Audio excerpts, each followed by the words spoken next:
Present Telangana politics ఎలా ఉన్నాయి? And BJP పాత్ర ఎలా ఉందంటే ఏం చెప్తారు? ప్రజెంటు తెలంగాణలో ప్రజలు నిస్పృహతో, నిరాశతో, నిర్వేదంతో ఎప్పుడు కాంగ్రెస్ పీడ వదులుతుందని లక్ష కండ్లతోని బీజేపీ కొరకు వెయిట్ చేస్తుంది. ఓకే.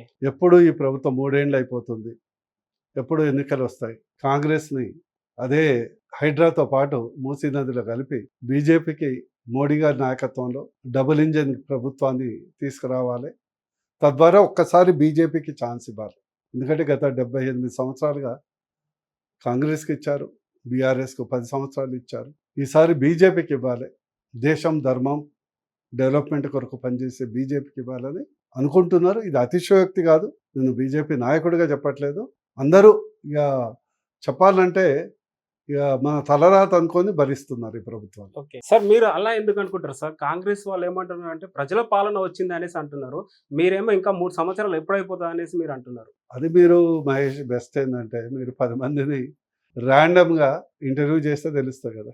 ఇది ప్రజలను దోచుకునే పాలన, అన్ని రంగాల్లో వైఫల్యం చెందినటువంటి పాలన, అన్ని వ్యవస్థల్ని భ్రష్టు పట్టించి కరప్ట్ చేసినటువంటి పాలన.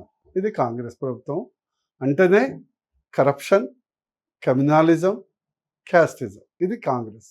ఏదో గతంలో ఏంటంటే కేసీఆర్ని భరించలేక, ఆయన యొక్క అహంకారాన్ని భరించలేక ఒకసారి గుణపాఠం చెప్పాలని ఆ రోజు ఆల్టర్నేటివ్గా కాంగ్రెస్ కనిపించింది, ఓట్లేశారు. ఓకే. రేవంత్ రెడ్డి కూడా ముఖ్యమంత్రి అవుతుందని జన్మలో ఈసారి అనుకోలే. అదృష్టం కలిసి వచ్చింది. ప్రజలు అసలు కేసీఆర్ని మూడోసారి భరించే శక్తి లేక రేవంత్ రెడ్డి ఇది చూసి కాంగ్రెస్ని చూసి ఓటేశారు. ఓకే. అనుభవిస్తున్నారు. ఎట్లయిందంటే తెలంగాణ పరిస్థితి పెదం నుంచి పొయ్యిలబడ్డట్టు ఉన్నది. లాస్ట్ టైం పార్లమెంట్ సభ్యుడిగా గెలిచారు. మరి ఈసారి జనాలు ఎందుకు ఓడిపేశారు అంటారు? చెప్పాలంటే ఎన్నికలు అనేది చాలా రకాలు ఉంటాయి. అనేక అంశాలు ప్రభావితం చేస్తాయి. స్థానిక ఎస్పెషల్లీ ఎంపీ ఇంకా చాలా కష్టం. మీకేం తెలుసా, almost 50 to 65% of the MPs second time ఎన్నిక కారు. ఎవరైతే ఎక్కువ పని చేస్తారో వాళ్ళు ఎక్కువ శాతం ఎన్నిక కాలేరు. ఎందుకంటే ఎంపీలు అనేది స్థానిక ఎమ్మెల్యేలు వాళ్ళ మీద ఆధారపడి ఉంటుంది. అందుకొరకు ప్రోయాక్టివ్ ఎంపీలు చాలా వరకు ఇబ్బంది పడతారు. సో ఏది కారణమైనా కూడా మన ఎలక్షన్లో మాకు బీజేపీ గతంలో ఎప్పుడు 5% ఉన్నది 30% వచ్చింది. మోడీ గారి యొక్క చరిస్మా అనుకోండి, నా యొక్క గుడ్ విల్ అనుకోండి, ఎంపీగా చేసినటువంటి అభివృద్ధి పనులు అనుకోండి.